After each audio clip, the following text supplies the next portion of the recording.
straight from the realm of all things gaming.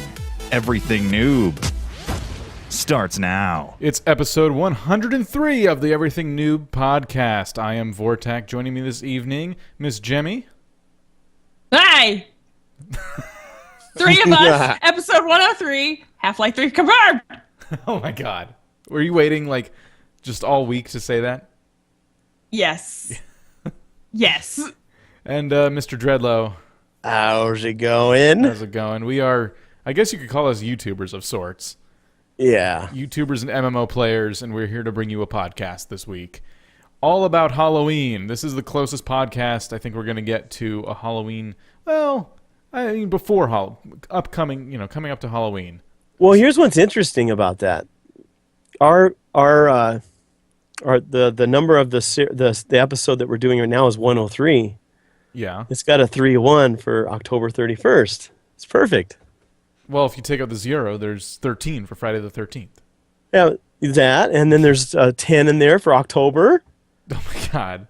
We could work all kinds of stuff out of this one. Let's just talk about Conspiracy theories run wild. Let's just talk about numbers the whole show instead of video games. There you go. That'd be good. No.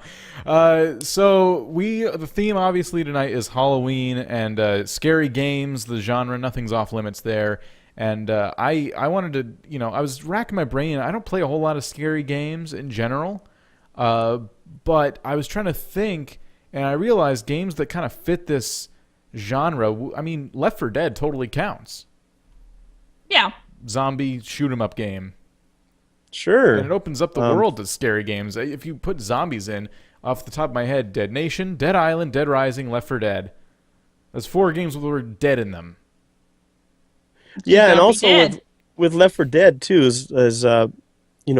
players will make their own custom maps, and I've seen some Halloween maps. So, definitely, even though it's already dead, right? They actually make their own maps, to fit Halloween. Well, Left 4 Dead can be modded a lot. I've seen my favorite one was the Minecraft one. They took everything and made your Minecraft characters. All the zombies are Minecraft zombies, and yeah. That was cool. We played that a couple times, if you remember. Yeah, Left 4 Dead's awesome. I think that's the one out of all these games that I've played the most. Is Left 4 Dead. It's so much. Yeah, it's so much fun. I just like the way it's put together. You have 4 players. Yeah. You go in and you just kill zombies, swarms of zombies. Well, tonight is right up Jemmy's alley. Yeah, I know. I love scary games. I've actually been playing another one they just recently got, Among the Sleep. And basically, you're a 2-year-old, and some scary stuff's going down. And you have this, teddy bear companion who acts as your flashlight and everything. So you're walking around the house, and he's like, just squeeze me tight if you ever get scared. And so when it's dark, and you squeeze him, and he glows like a little glow doll. That teddy bear is the scariest thing in that game. He looks like a ragamuffin doll. He's patchy. The faces in this game, I don't know. There's things in this game that they didn't intend to be scary looking that are very weird and scary looking. And the ambient noises are just killing me. So what's it called? Among the Sleep. Among the Sleep. I've never heard of this. Yes. It's an indie game. It's along the lines of Amnesia: The Dark Descent. Okay, I know when that came out, the newer one, you were freaking out. Oh my god, yes. And this one, your character literally wears a diaper. So you're allowed to crap yourself. Exactly. You are allowed to crap yourself in this one. Usually I have to wear a diaper in real life. Is that why the nickname? Yeah. Yep. Craps himself Dan. Craps himself Dan. That's not the one I was thinking of. We don't need to be spreading these nicknames. Yeah, I guess. Nah, you can. That's pretty scary, but we've already got a Twitter account named after a specific weird The Beard. Name. The Beard. Has The Beard been active on Twitter lately? Or I don't think so. It's weird that whoever the mystery person is that runs that account isn't doing anything with it. Huh. I guess I got bored. My beard has nothing Joke's interesting over. to say. Ever. You've trimmed it down a little, so Yeah. I keep having to do work on it, and that's when the jokes start. he's protesting. Yeah. So in Google, I typed in the word 5. Yeah. That's all I typed in, just 5. And Five Nights at Freddy's comes up as the top of the list. I keep seeing that in the Amazon App Store, and I'm like, that bear scares me. I'm like, there's no way. I don't know what that is. Oh yeah, there's a sale right now on Amazon's like App Store for like Halloween themed games. So run and get those if you were wanting them. And I'm sure later this week Steam is going to have one.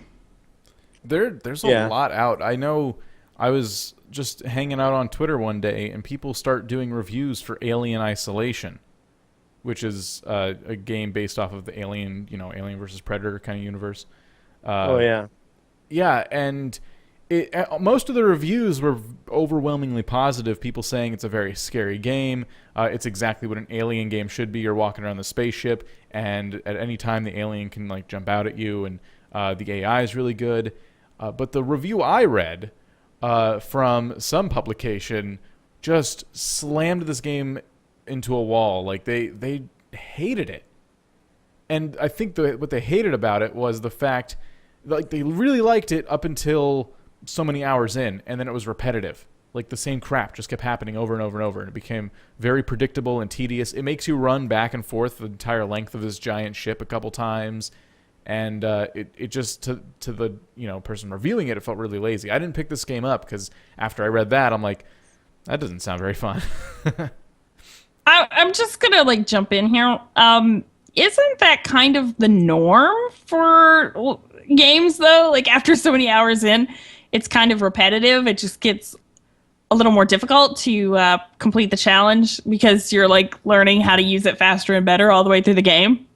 That's fair. On a meta level. That's really fair because that like all the other reviews had nothing bad to say about the game at all. But generally, the people who were reviewing them had only played a few hours, and this other person had put several hours into the game, and that's all that's the one I kind of stuck with. I wasn't in the market for this game anyway. But yeah, the way you described it, it sounded a little worse than just your general game getting repetitive. I mean, I'm playing World of Warcraft, and that gets very repetitive. Do this quest, do that quest, do this dungeon, now do another. Most games have repetitiveness, but I guess the way they did the alien didn't do anything new after a while. It just kind of got like, okay, he's gonna jump out there. Yeah, exactly. Here I go. That sounds like Doom or Doom 3 anyways. You knew when something was going to jump out of you because it's like, oh, there's a dark corner. I'm just going to go ahead and shoot into it and kill whatever's there. Yeah. I could never do that personally because that game, I'm the world's biggest baby. So the game scared me relentlessly, and I was so frazzled I couldn't think like that. But for people who are more moderate and less easily scared, the game actually stopped being scary at some point. But I'm a huge baby, but I do love the games. Yeah. So I guess I get more out of it. I don't know. That's fair. I just don't really play them. I don't subscribe to the genre.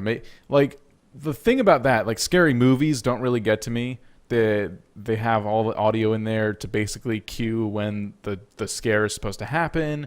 There are more TV shows that'll jump at than there are scary movies, just because, TV sometimes does. Some TV shows that aren't trying to scare you just do it better because it's not typically a show that has a jump scare every 10 seconds. But movies, I don't know. That just it gets corny after a while. But games force you to immerse yourself in there, and that's kind of a whole other story. But some of them don't do it for me, and others are like, nope, I'm just gonna put this back because I don't feel like waking people up screaming. It depends on how deeply you are inside of it. Like sometimes when I play a game, I actually, in some sense, in some way, it's like I'm actually in the game. You know what I mean? So I'm because I'm so focused into the game that everything around me is just the game. So I take things a little bit differently when I'm in a game like that. Whereas if I'm in a game and I don't feel like I'm really into the game or in the game, something like that wouldn't affect me as much. But like you said, it's like being a part of the game. Yeah, rather you're than in control. playing the game. You're right. Oh, yeah, you're in control. Like your avatar, or character, or whatever you're working with, you put yourself inside of that character in some games. At least I do. World of Warcraft does that to me. I begin the game and I'm inside the game. That's me in there, you know? I thought I was going to have a hard time with Among the Sleep being like a toddler and like immersing myself on that because the change of view scale and stuff would be so different from the norm. But no, it gets you good, especially since like, you know how in most first persons, they remove your feet and you don't have hands really unless you specifically need them or something. No, that stuff is there. So you look down and you see your little toddler footy pajamas and it's actually pretty adorable. And it's like crawling is faster, so you better crawl. That's pretty cool. I think like to do that game right, you'd really have to put the player who could be in their 20s in the mind of a 2-year-old. Yeah, that's the whole point, because part of the game is this actually reality, or is this how like a 2-year-old would interpret everything? That's trippy. It keeps you guessing. That is trippy. I'm gonna have to try that one. I think the one I've been kind of intrigued by that everyone's playing is The Forest, which that was on sale this weekend too. Yeah, I just I only just started paying attention to it. The way those cannibals, I guess everybody's giving them a name now, natives, whatever you want to call them, the way they move and how fast they are and the way they run at you and stuff it freaks you out, especially like when you're not paying attention and you're building and doing stuff and these things just come out of nowhere. Now luckily there's a little bit of sound. There's a weird sound in the game when you know one is like around you. So you're able to tell. But if that wasn't there, oh my god, it would be 10 times scarier because they just jump at you. It's weird. Their whole movement is just really bizarre. I've never seen that in a video game before. I'm so glad I didn't pull the trigger and get that game. I was tempted because it was on sale, but it's like, no, it's early release. I'm cutting myself off from buying early release games. I was really close to pulling the trigger to that. And I'm like, the last thing I need is another early release survival game. That you have a point. Any survival game I think could be in this genre. Even Minecraft. To a point, when I first started playing Minecraft, it did kind of scare me. I didn't know what was going to happen. There's no instructions with the game. You don't know if the zombies can like bust through your walls and strangle you while you're sleeping. I mean, Minecraft can, at nighttime, it can be kind of scary. Like running back to your house, you don't want to get mobs. Like it's starting to turn dark. It's the scariest game out there right now. Absolutely. She'll never look at Minecraft the same again. I know. I thought creepers were the scary ones. Now you've just given me nightmares. Well, yeah, creepers. I've jumped a lot at creepers exploding, but and spiders, those will generally just kind of, and then yeah. I remember before they made that sound. They didn't really make that sound when they walked. All you heard was the. Oh yeah, that's all you heard. That.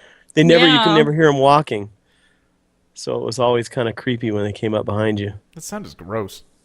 If you just had that sound, you didn't know what it was.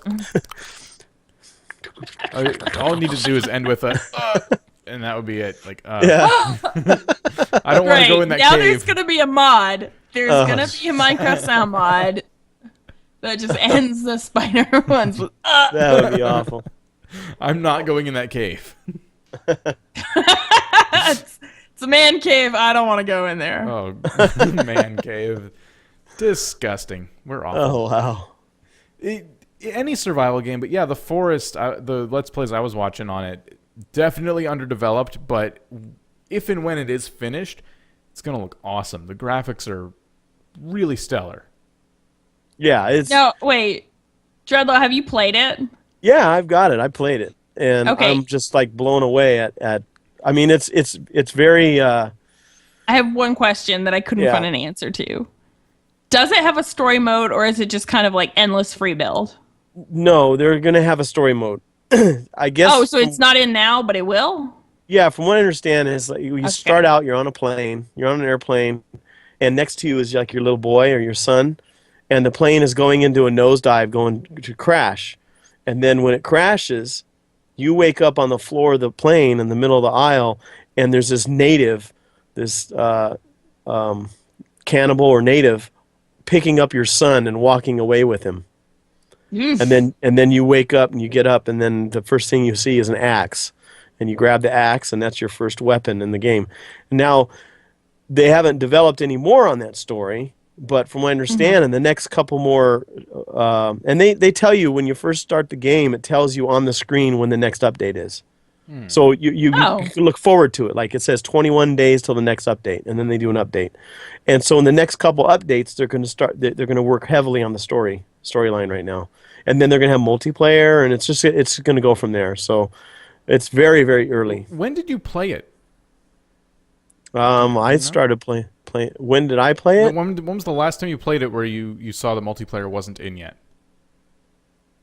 Oh, I haven't kept up with it. The Let's Play I watched was from June 5th, and it was in alpha 0.1, and it didn't have any of that yet. 0.1, it's in 0.8 from what I understand right now. Wow, from June to now. Every 21 on Steam, days it or so. lists just single player, so. Yeah, it's just single player right now. I'm just wondering if they've said the next couple of updates for a long time, or if they actually have it planned. But it sounds like with the date counter on there, the countdown to the next update, it sounds like they are pretty upfront about that stuff. So it's probably nothing to worry about. I wonder if they put that there specifically for Miss Jemmy here, who says, I don't want to get another early access game and be disappointed. Well, actually, as I'm speaking, I turned on Steam right now, and they're doing an update. So today must have been an update, because it's a big one. It's 50 megabyte update. So okay. So I wonder if that's also for themselves. They do arbitrary due updates date that everyone's going to hold on them. Just recently, they added tree houses. So I mean, that was the last update. Was tree houses, and they added a couple more creatures, a couple more animals. They added rabbits, they added raccoons, and deer. I think the deer was the one they added. So they got 2 more animals in there. They've actually a couple of them, a couple of patches ago, they added another tribe of cannibals. And basically, if these 2 cannibals get together, they fight. So you got that. You have to deal with that. So it's pretty cool. You know, can the deer be zombie deer? Zombie deer. No, like zombie animals. No zombies. Well, some people compare them to zombies, the cannibal mutants. Oh yeah, there are mutants. They're in the caves, and some people are even thinking, this is just speculation, but they're thinking that eventually, when the game is complete, what will happen is as each day goes by, more and more of these cannibals will be present, and so you'll have to keep them off your property. You put these little things up with heads on them that keep them away for a while. And then what happens is the actual mutants come out of the caves. Bullets are going to be currency. Yeah, and some of them, some YouTubers have kind of weird names for some of the mutants, because I don't want to get into it. It's kind of nasty. Yeah. But yeah, there are some names that are floating around out there on the forums for these mutants that are in the caves, and they're not too friendly. Ooh. But yeah, they just did an X-Men. update. I'm looking at their excuse me. I take it back. This latest update is actually a bug fix. It's a hot fix, 0.08c. So yeah, they're in 0.08. And you said you looked at a 0.01. It's 10 times better than that now. Oh, it's 8 times better. There you go. 8 times better. But it's a lot better now. And like I said, they've added a lot more things to build, and how you can build walls around your whole. You can make a whole city if you wanted to. I mean, that's the you know what goal. I like about the Forest is that they gave what every survival game kind of needs. They gave a beginning to your story. They gave a reason as to why you're surviving. Why you're there on the island, yeah. Yeah. Whereas Minecraft, you're kind of just born, and even Tug, I'm playing Tug, and you're just kind of there, and you're like, well, what am I doing here? I guess I'll just chop down trees. You're a sapling that grew or something. Yeah. Or whatever you are. But yeah, Forest is they are working on a storyline, and I don't know if there's going to be any living survivors on there. That's another speculation. Possibly that you might be able to, because as you go through the caves and stuff, if you see a dead survivor, you see this little counter down at the bottom corner of your screen, and it says you found such and such subscribers out of such and such amount. Subscribers? I mean, is he a did I say YouTuber? Please subscribers? subscribe. Did I say subscribers? Yeah. Yes, you did. Oh, I meant survivors. Okay, you see such and such survivors. What out are of you so many doing to survivors. our subscribers, Dreadlow? Well, that was a suggestion. I'm hypnotizing the audience. You want to kill our subscribers? I would prefer But, to keep them, but I mean, make sure you use a freezer to preserve So them. there's speculation that there might be some live survivors on there, especially your son. Obviously, you're trying to find your son, so I think there might be No, some. he's gonna be a mutant. Totally calling that right now. At Oh the wait, end. no. I Well, it's an indie game. Because I was gonna say games really don't like to do violence or any kind of like cruel things to children because for some reason that's a no and off limits. But it's an indie game, so they might go there. But I the like- multiplayer also might have that effect where you're looking for, maybe they'll make it so the world is a certain size, you can't find each other. That would be cool if they had a. I think there is a game like that where you can't find each other. It's almost impossible to find each other, and when you do, it's like, I found a survivor. I don't know, but there is going to be multiplayer. So. I like your term live survivor. Oh, did I say Fresh that? live survivors. I know, alive. Well, I mean, they're surviving. That could just happen. Yeah. It sounded like you there's some- ripped on the way There are down. there are dead survivors and there are the alive ones. That's just funny. What I meant, actually, you know what? You're right. The game says so many survivors found out of so many. Survivors are dead. people that are living, but they're dead. That doesn't make. Yeah, you're right. Maybe that's an interesting point to bring up to the developers. Hey, you realize you're calling these guys survivors? They didn't survive. That is interesting. I never thought of that. Well, they survived the plane crashes or whatever, maybe. It's just not the cannibal attacks. Right. Yeah. So just Maybe call them that's- passengers. That's what they maybe were. You know what? Maybe No, that's what they it were. does say. They were plane passengers. Yeah. Plane crashed. Now they're food.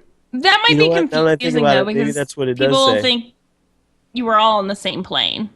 And, I mean, they could have been boats that Well, yeah, there washed are up and boats. stuff. There are boats. There are campsites around where people have actually used a boat to get there, obviously.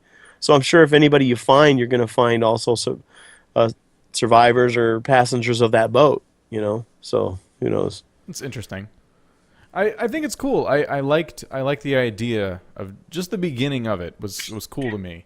Oh, you had a plane crash, all your crap's gone, you just have to take what you can to survive, and that's your story. Now go Right. survive. You can go screw with this tribe, you can go build something, those are your options. So there's like room for a story, but there's also room for free build. So it's kind of interesting. I'm looking forward to seeing that game meet completion.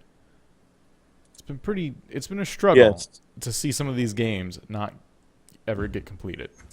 Oh, it's disappointing Pretty much. because some of these games are really good, and then there's no development after months. You're like, when are they going to develop more on this game? This is crazy. But Forest has been consistently updated, so they have been doing updates, and as you can see, they've been doing hot fixes too for certain things that might come up. Yeah. I actually, not right now, but a little bit later in the show, I did want to bring up indie development. There's something I saw that I wanted to talk about, but we'll bring that up in a minute.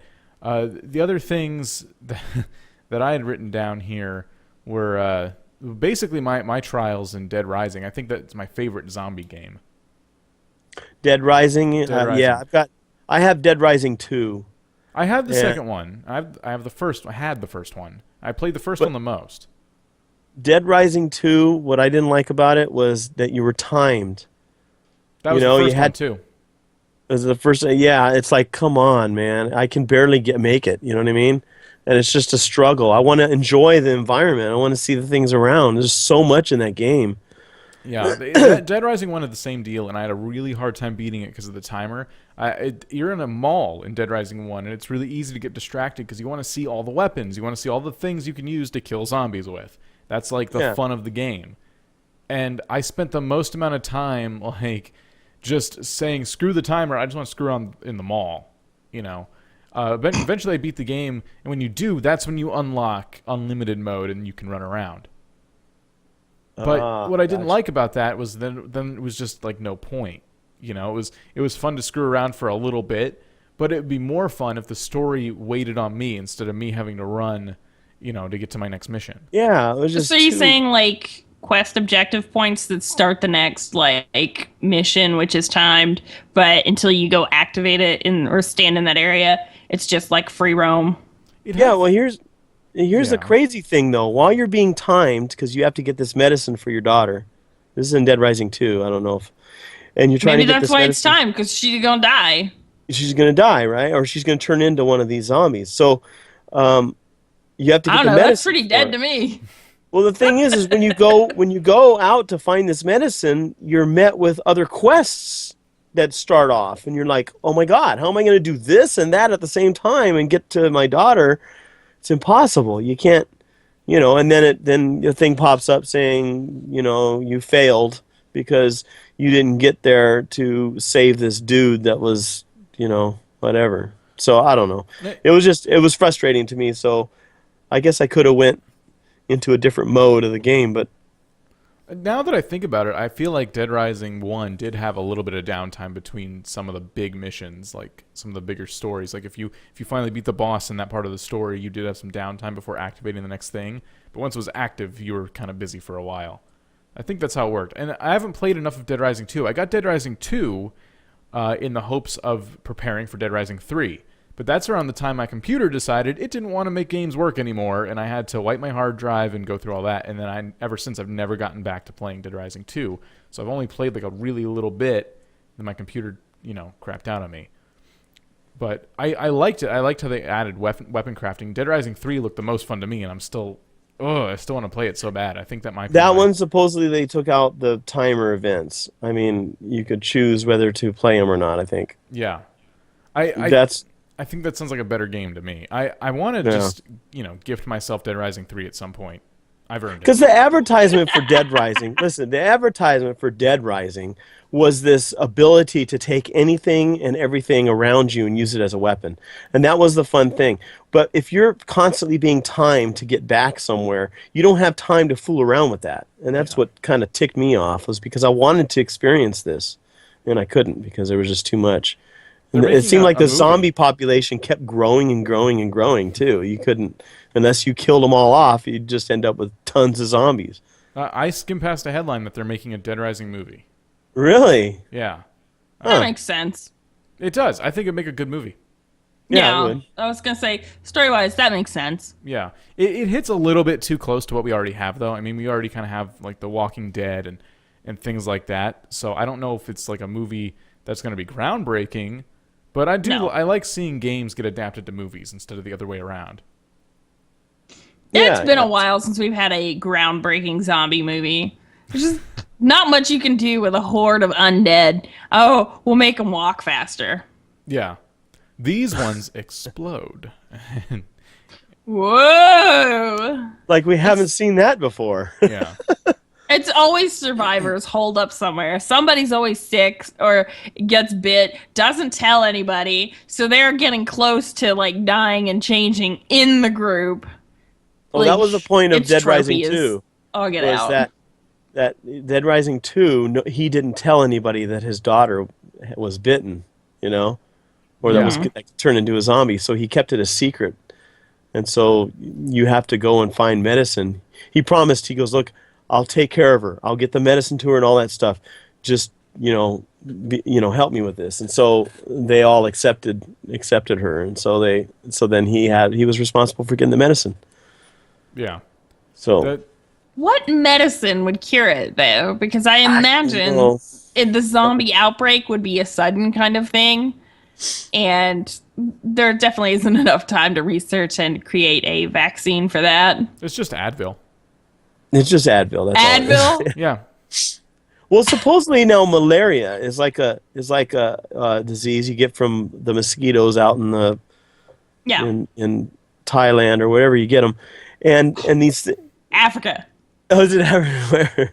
Okay, so you get this malaria, right? And supposedly malaria is the kind of thing where you get the symptoms of malaria like once every year, right? Like one time during the year you get the symptoms. You come down with it, and they have a medication to keep you from getting those symptoms, but you always have malaria. Supposedly, I don't know how true I am, but so I mean, there are diseases that are like that where you always have the disease, but you take medicine to keep it back, to keep it from presenting any symptoms of it. Yeah. So it makes sense that there could possibly be a zombie, virus out there that No. you know. I was gonna say No. that's the unrealistic part. It is realistic to think there's a medicine that can hold it back. It's unrealistic to think zombies. Yeah. Yeah. Well, I always laugh at, like, there are people who truly believe it could happen, and I always just kind of laugh to myself, like, what part of our anatomy makes you believe that we can come back to life when we die? There is some viruses and fungi in small insects and some smaller animals that actually reanimates the dead. Are you talking about fun guys here? No, yeah, fungi. I'm not joking you. I'm not. No, I I'm heard not there's an shitting ant. I heard Yeah. they use this fungus or whatever it is uses an Yeah, ant. it's the fungus, and it goes into their nervous system and controls them, and then it takes the ant back to the hive and infects everything in the hive. Yeah, which creates more fungus. Fungi. Yeah. You're only giving these people fuel. What are you doing? Well, I mean, no, I'm just saying it is plausible, but it's like I feel like winning the lottery would be more likely. Yeah. Yeah, I'm sure. I'm also sure that it's not going to be. It wouldn't be something that we could spread like all the TV shows and movies make it seem like. You know what I mean? Like, oh well, don't get bit by that ant guy. We could just. So you don't think it would be like a fungus? I don't think it would be something that an undead guy would spread to another undead guy and. Oh, okay. So you don't think it would be like spread through the bite? No. Okay. I don't. Do you think it would be like Ebola? Maybe you have to Just make out bleed with one. all over Yeah, him? You just gotta make out with one. You have to make out with a zombie to get it. Oh, flu season's coming, and everyone's going to be convinced they have Ebola thanks to the news. Oh my gosh, sometimes I wish we were that kind of podcast because I get so angry about hearing about Ebola all the damn time and everything I've read about the disease itself. Spin-off cast. Did you? Hey, Yeah. no, this is off topic and everything. Not really off topic of Ebola, but somebody actually bought Ebola.com and sold it for $200,000. I saw that today. I have a radio show on slamandtunes.com, and that was one of the stories I covered today on my show. That's awesome. There you go. We gotta be on top of that stuff. What's wrong? We should have been able to come up with that. Hey man, I was there. Oh, Ebola.com. Yeah, we should have gotten $10 on GoDaddy.com. Come on. No, think of an old disease and just make a website for it. It probably already exists though. An old disease that might come back. Yeah. Yeah. I don't know. Malaria.com. I wonder if zombie.com has been taken. I'm sure zombie.com is taken. I'm sure zombie.com is gone. Geeks and nerds are all over that one. Oh, jeez. You have to watch out. Half of these are porn websites anyway. Oh, no, not that kind of porn. No one else is a Yikes. zombie fetish? Yeah, me No. neither. That's crazy. That's gross. Oh. Anyway, I wanted to talk about this indie development thing, and I gotta tread lightly here. One of the developers who I've been following for a while kind of made some points that bugged me a little bit, just about indie development itself. But they're not invalid points either. But they were basically saying that indie marketing doesn't exist. There is no such thing. It's just kind of luck, timing and luck. And it kind of like, I don't know, their points weren't bad. It just kind of bugged me a little bit because the thing is everyone compares everything to Minecraft. Minecraft is the #1 successful indie game, Minecraft did it. But it's not fair to compare anything to that anymore because you're you can't make the next Minecraft overnight. You know what I mean? It's not. There's too much competition. There's too much saturation. No one was really looking for the next big indie game when Minecraft came out. It just kind of happened upon us. You know, and that's I think that's what this guy's kind of trying to say. But what I disagreed with was that it's mostly about the game itself. If your game isn't good, I mean, I've seen big people do reviews and stuff on this game, and it just didn't take off. If your game isn't good, it's not because marketing was poor that it did poorly. It's because people just weren't interested. You know what I mean? Well, it could be marketing. Maybe you didn't target the right people. Like, you have to consider the audience of the person you're asking to review it. If they aren't the kind of people who would want to play that game, then you pretty much just shouted into an empty room. Yeah. Okay, it's like in the music industry. Okay, you've got Imagine Dragons. Okay, they've had Radioactive for 2 or 3 years before it ever came out, before it ever became big, and they were like an indie recording. They recorded their own demos and all that stuff, and they put their albums out on SoundCloud and stuff like that for a long time before they actually really got noticed. And it just took that long for them to do so. So I kind of believe the fact that, you know, sometimes some of these indie games that come out are really good games, but they just don't have the promoting behind it, or the, you know, the anybody promoting it, or giving it that, they're giving it that exposure that it needs, that it deserves. And so we miss out on that. And I like Steam because Steam allows us, and we were talking about Greenlight last week, and it allows indie developers to actually get their game out there. Well, here's the thing with Greenlight, though. People have to take time to get the game once it's out and play it and thumbs up it. Like, that way they get a little more visibility in this thing. You have to, like, actually be like, I would recommend this game. You have to kind of review it. You have to go to Metacritic, and you have to review it. So the moral of the story is, if you find a good indie game, please, please, please do the rest of the world, and especially that dev, a huge favor. Go review it somewhere. Yeah, exactly. Or tell a friend, at least. And YouTube helps a lot too, because I mean that's where I get a lot of my reviews. When I want to check out a game before I buy it, I go to YouTube first thing, you know. Yeah. And I look at reviews on that game. So, I really like. I was gonna say I really like how some of these YouTubers, some of these developers are reaching out to some of these YouTubers, and they're getting the game early before it's released, so that they could do kind of a review of it and show what the game is like before anybody buys it, and then that way it gives, you know, somebody, you know, a heads up of what this game is going to be like. Yeah. So it's kind of cool. It's just kind of, I mean, what's really frustrating is that as someone who plays a lot of indie games, as someone who I've dedicated a whole series on my YouTube channel to indie games, I do these quick look videos where I just show you really quick what the game is about. I try to make it like an enhanced trailer for the game, one with like commentary over it, explaining what it is you're seeing right now. And I mean, the people who have given me games, the developers, generally are really appreciative of the videos. But the one problem is that if you look at my channel, most of the things I play, I mean, other than Minecraft, are generally other survival games and other sandbox games. And so some of these lists I'm on say that I will play platformers and I like those games, but my audience generally likes to see sandbox games.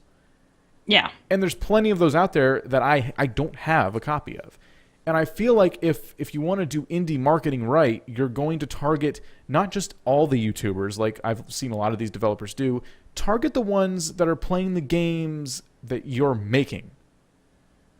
Yeah. Target the right people. Like, if I'm going to show this game to my audience and you want, you know, a percentage of my audience to pull the trigger and download and or buy your game, you should probably make sure that my audience is who you're after. You know, is my audience your audience? Yeah. And it's like, yeah, I was going to say, it's kind of like, if your YouTube channel specifically, like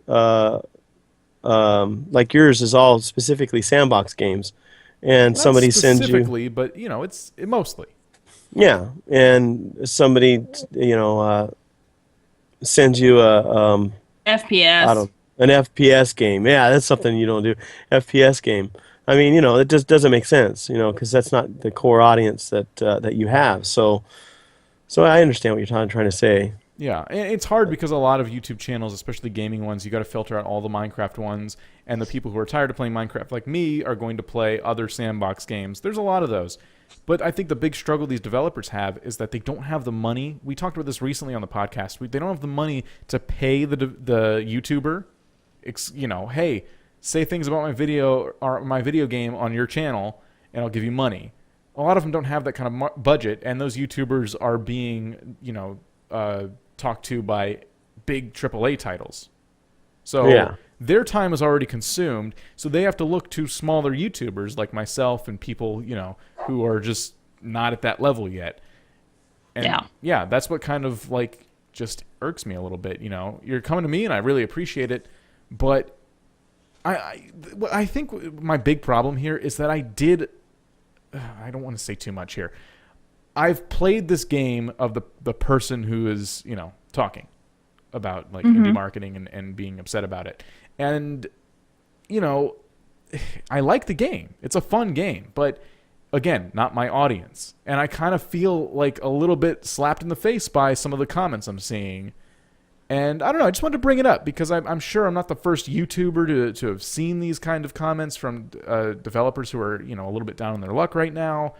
And I think instead of, all these YouTubers doing videos about the indie games, we kind of need to do videos that market to indie devs and say, hi, indie dev, my name is so-and-so. These are the videos I do. And I kind of want to sit here and give advice to indie devs now after seeing some of this, instead of giving, showing games off. So that's kind of where this is all coming from.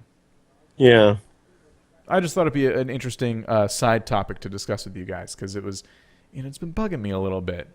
I play a lot of damn games on my channel. Well, I also have to tread lightly with what I'm going to say here. For different reasons. There has been a lot of stir about indie games and games that are not typically the norm, and they are more artsy than what we're accustomed to. And some devs may not know where to take that game. That's fair. Like games like Dear Esther and Anna and stuff like that. Anna's more horror, so you could easily find somebody who did horror. But what was the other one? Dear Esther? What's Dear Esther? Dear Esther is more like an interactive story, like Gone Home and Stanley Parable. Graphical 3D novel type interactive thing. Novel. Yeah, that's a good way to say it. And I mean, technical sense of the word, you could say it's not a game, but out of all the types of entertainment and media, it's closest to a game.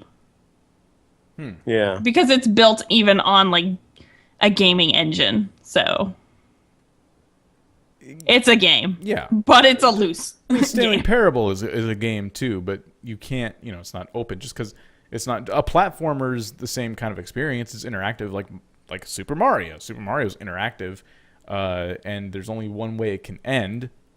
But yeah, it's just different. I know what you're saying.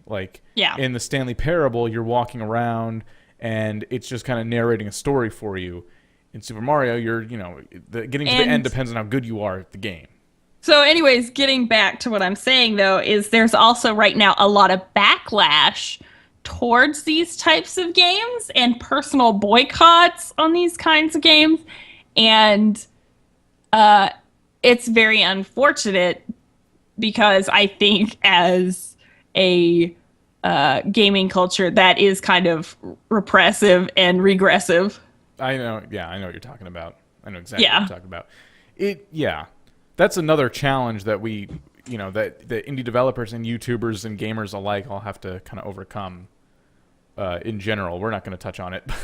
Yeah, nope. Let's just not go there. We're not going there, but yeah, I just think overall, because the other reason this kind of the whole side topic here is relevant to the show is that I'm about to play So I've gotten some games in my inbox that are Halloween horror kind of based. They're themed appropriately, and I'm excited to play them. But I've been hesitant lately, just kind of seeing that, because part of me thinks, am I helping these devs by playing these games, or is it just something I should be passing on to someone else who does this genre? I don't generally do horror games on my channel, so if I'm about to jump into a horror game, is it going to work? Most of it's just a self fight. I need to open my survival. I think it would be okay for you, especially since it's close to Halloween. So if you're going to pull the trigger on that before Halloween's over, but like in the middle of April and it's not a sandbox kind of horror, probably you wouldn't be doing them any favors. Yeah. I think I just need to also open my channel up a little bit more to other types of games, because I won't do a Let's Play on a game that generally isn't a survival game because it's open world. It's fun to watch someone play an open world game in their own style, which is why I generally stick to those. It's more fun. Maybe you should find things that bridge the gap, and it's kind of sandboxy and kind of survival, but not really, and then just kind of ease your audience into it, baby steps. Like I'm playing a LODs online. That's the videos I'm making are of a LODs online, and it's a MMO. So really, mine's more kind of like a walkthrough than it is just a Let's Play or whatever. Because basically, I'm going through, level 1 all the way up with this one character. So it's not necessarily like a survival or a sandbox game where anything goes. There's really no storyline, so to speak, like in Minecraft or right now even in the forest, except for after the initial beginning of the game, you're pretty much free to roam and do whatever you want. But with an MMO or something like that, you're kind of stuck. You're locked into this storyline. You're locked into this. It's always going to be the same. So if I do the video or somebody else does a video next week, they're going to be doing the same thing that I did with my character. So it's like, I think with the reason why Minecraft was so successful was because it was like that. It was very much every video you saw was different. There was something different happened. Whatever it might be. Yeah. Somebody built something different. It's not like the same thing. So that's why it's lasted as long as it has. Absolutely. No, I agree. It's just, I don't know. It's just kind of weird to see. I've seen Minecraft open the floodgates for indie development, but I think now we're at a point where it's fair to say Minecraft is no longer a standard you can hold your games to. They've got to speak for themselves. Yeah. We've touched on all kinds of stuff similar to this. Like we've talked about clones of specifically Minecraft and just other games in general.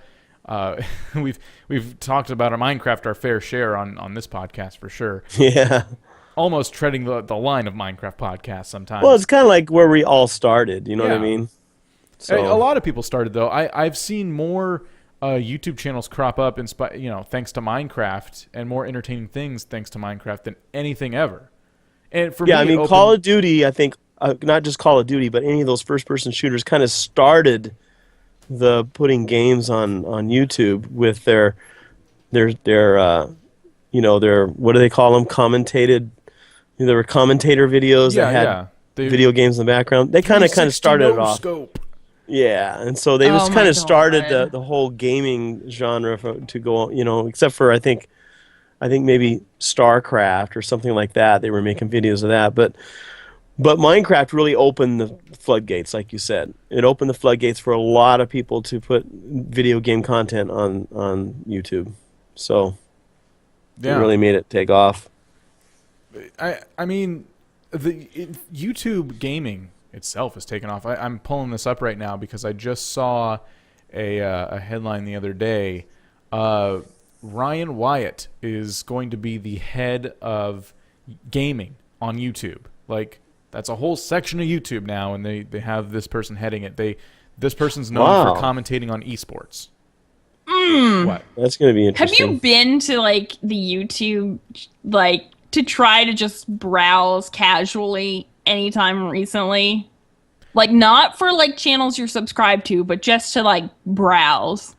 It doesn't work because my site is impossible to navigate now. You cannot do it. Like before they always had like these nice little like you could find it and it would be categories and whatever. And so you go into those categories and then you have listings of like the most viewed and the most liked and all sorts of other stuff today. And now it's just like recommendations under a crappy shell of a category.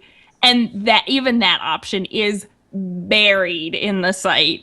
I hate what YouTube is right now. I absolutely hate it. It is impossible to do anything on that site without the search function. And maybe that's what they want. You're not wrong. But I hate it. My struggle is that I'm logged in, and because I watch a lot of gaming content, that's all it wants to show me. That pops up. Yeah, exactly. If I go incognito and then go to YouTube, it's a totally different website. It doesn't even look the same because of all the stuff that is not gaming related.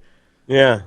No, yeah, you're right. I'm just like, right. I liked the categories though before because it's like, oh, I want to just watch some like music videos or something today. So I go down in the music. I was trying to like see what's popular in music right now because I haven't listened to the radio in a while. And I'm like, I just want to hear some new stuff.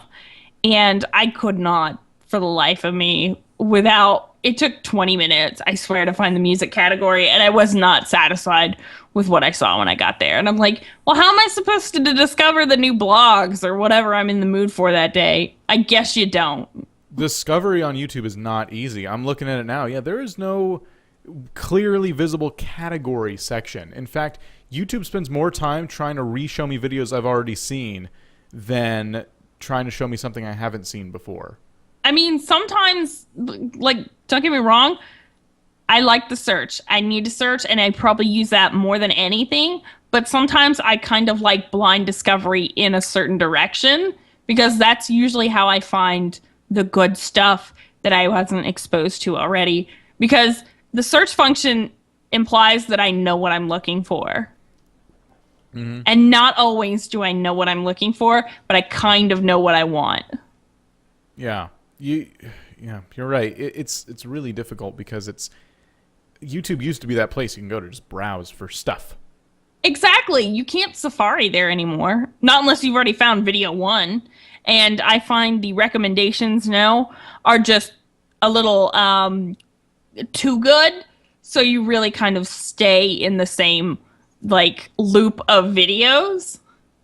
There's like 10 videos and you'll just end up going through them. And it's like, you can't break away and end up on the weird part of YouTube anymore. Yeah. I don't really like the recommended section. Most of the time, I'm not really interested in what it's recommending.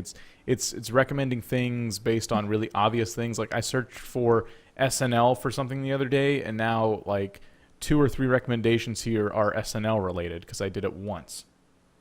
Yeah. It sucks. I mean, it just sucks. So going back to indie marketing, indie devs, you can see how this is. No, it's not easy. But the best thing you can do for yourselves is find YouTubers who are playing your game already, like games similar to it. That's not a bad thing to have a game similar to someone else's. Just like we used to think when we were, young and spry YouTubers, oh my gosh, we don't want to play the same thing that PewDiePie is playing because everyone's only watching him. It's not really like that. In fact, it might help you that PewDiePie is playing a game because now people are searching more for it. Yeah. Yeah. So it's just, I don't know. YouTube can be an awesome resource for indie marketing, but yeah, I don't know. It's just kind of sad. Anyway, I'm going to be doing Halloween videos or at least one on my channel. Are you going to do like any true scary games, or are you just going to do like monster themed games? It depends on what I was sent. Honestly, I have so many games that people want me to put on my channel, and I kind of give them first priority over games I'm kind of curious about. But we'll see. I mean, if none of them are tickling my fancy, perhaps I'll pick up something and play something scary. Perhaps I'll get you to do a collab with me like we did a couple Halloweens ago. And oh my god.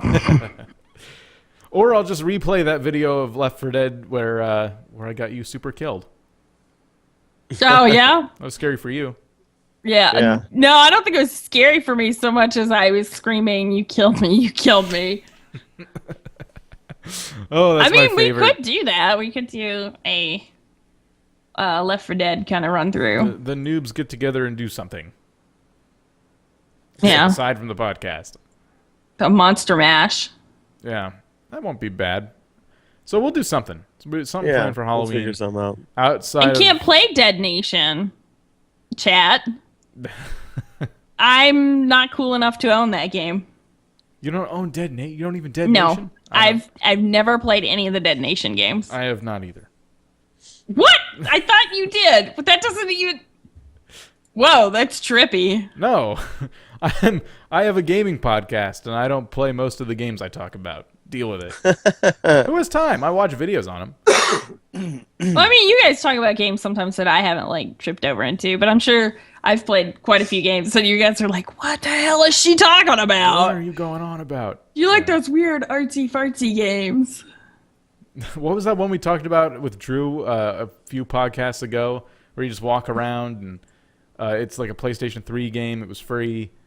What was the name of that? All it was he a big hated it. art project. You go through the seasons. Yeah, you just walk around. That's it. Yeah. Artsy fartsy. Indeed. I cannot remember what I cannot. I've forgotten. It's probably for the best. Well, we are just about out of time here.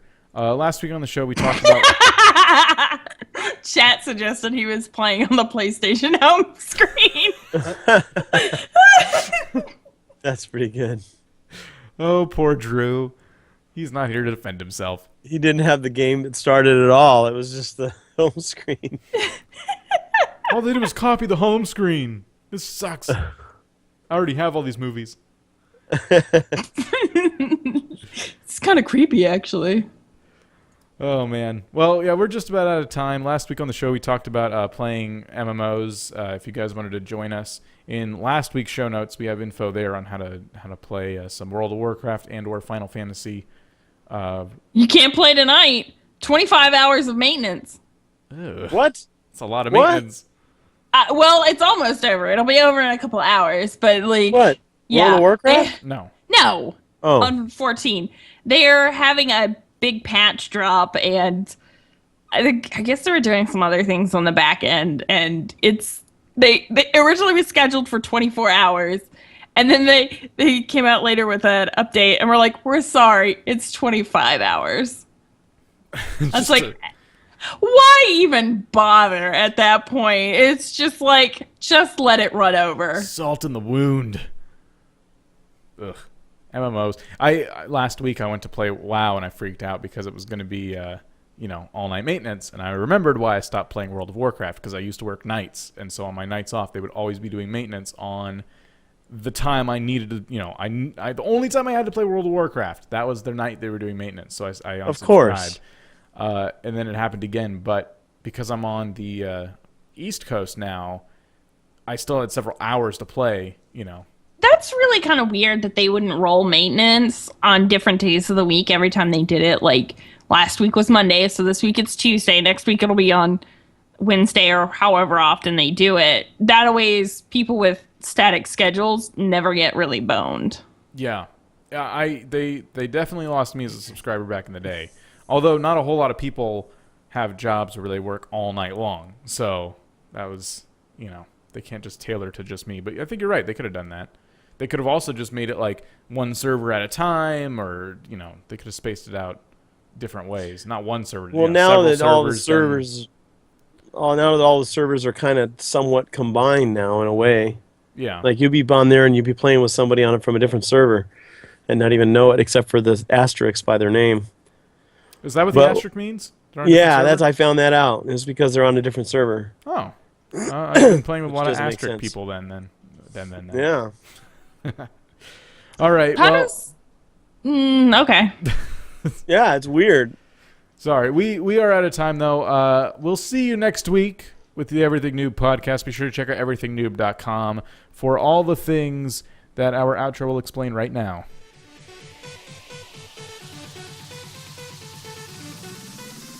Thank you for joining us for this edition of the Everything Noob podcast. Hit up everythingnoob.com for our show notes, blogs, YouTube and Twitch channels, previous episodes, and even a t-shirt store.